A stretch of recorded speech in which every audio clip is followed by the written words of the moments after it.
going on, everybody? So we're out here in BFE, Kansas. We're actually at Stearman Field, where it has a fly-in eatery, and they have some pretty good food. So if you're rich enough to have an airplane, or you live near Wichita and Andover area, you can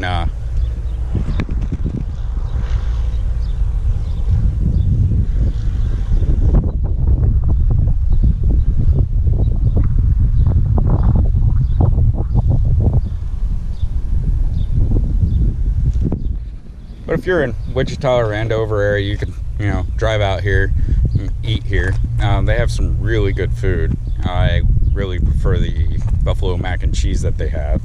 But today's video, we're talking about the 300 plus mile capable Chevrolet Bolt.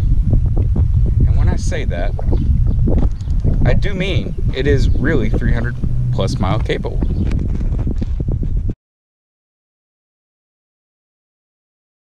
So, when I said it's 300 plus mile capable, the fact of the matter is, don't try it during winter, because your range suffers due to the cold climates and you running the heat and everything. And you're going to be lucky to even get close to the EPA rated range during winter, unless you live down south where it's normally warm and everything, even during the winter. And like here in Wichita, if you've watched my previous videos, you see that I complained about the range during the winter. And that's something that I knew it was going to happen, but I didn't expect it to happen as bad as it actually did. And that, especially the winter trip to Kansas City, where we ended up sitting for 3 hours in Emporia, that was just horrid. But today, I want to show you something.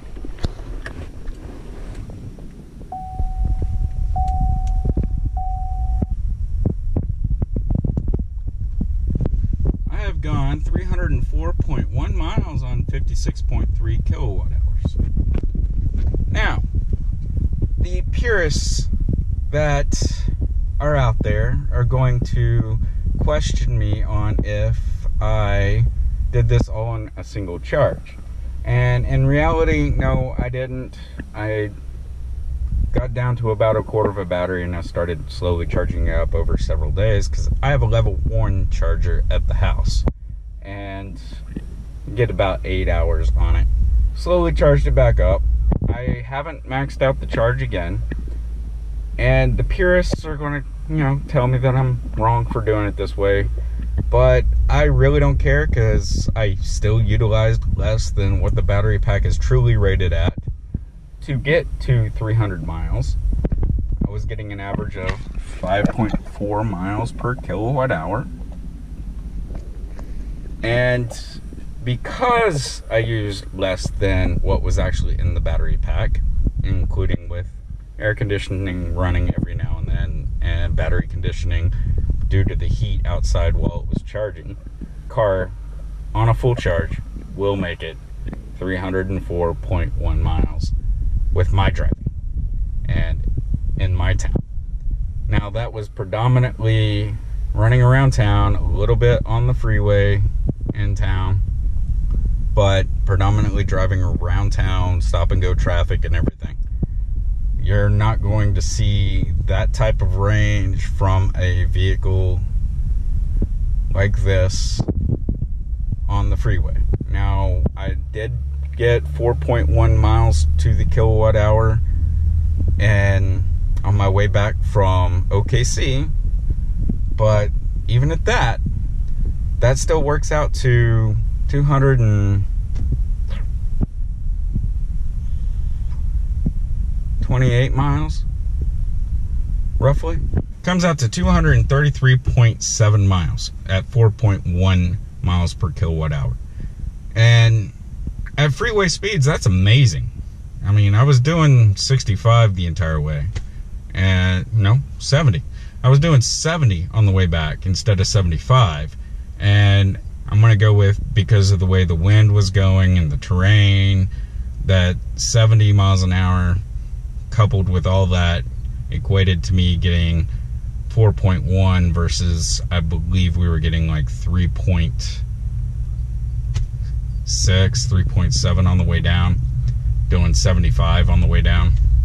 And that was still pretty amazing to see that we were able to go to 233 miles.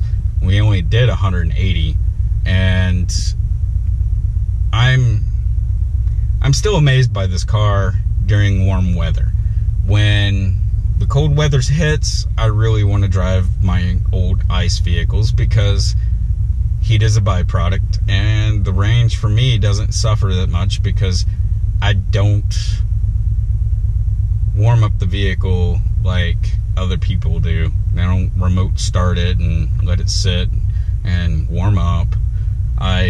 If I do remote start it, it's usually a couple of minutes at most, 1 to 2 minutes at most, before I get in it. The car can do a single charge range of over 300 miles in town without hypermilling, and that's where electric vehicles are starting to shine. It's in town driving, and the fact that it's free charging right now in Wichita. I'm not paying any money for fuel other than if I charge at the house, and my electric bill has gone up, but not as much as I expected. That's trying to factor in having 3 to 4 roommates at one point in time. Since the roommates have moved out and I only have one other roommate now, the charging and the electric use and all that has kind of equaled out. I can definitely tell the days I charge versus the days I don't now, whereas previously I couldn't tell. Like, the energy usage didn't fluctuate enough for me to know. And now I am still under my budget allotted right now. I mean, it is still spring. It's 86 degrees out today. It's been 90s for the last week, pretty much. It's supposed to be, I think, 92 today. And that's where this car's really shining, is being able to run around town with the windows down, not running AC. The only time I've really been running AC is if the car's been sitting outside for a while. And it's hot in here. So I'll get the AC, get the temp down some, turn it off, roll the windows down. And the car's quite impressive, especially during the spring. The summer, I'm expecting what I get during the summer to be a little bit less than what I get during the spring and early fall time frame. And that would be still in the 4 miles per kilowatt hour range. And that's still pretty good running around town. So that's going to do it for this upload. I hope y'all enjoyed it. Keep an eye out for more Bolt content on the channel. Also keep an eye out for Saturn Sky content on the channel. I have plans for that car that are kind of on hold right this second, but I'll eventually get back to creating Saturn Sky content once certain things either happen or as soon as I find out the decision on certain things, and then we're back to creating Saturn Sky content also. So you'll have a good day. Deuces.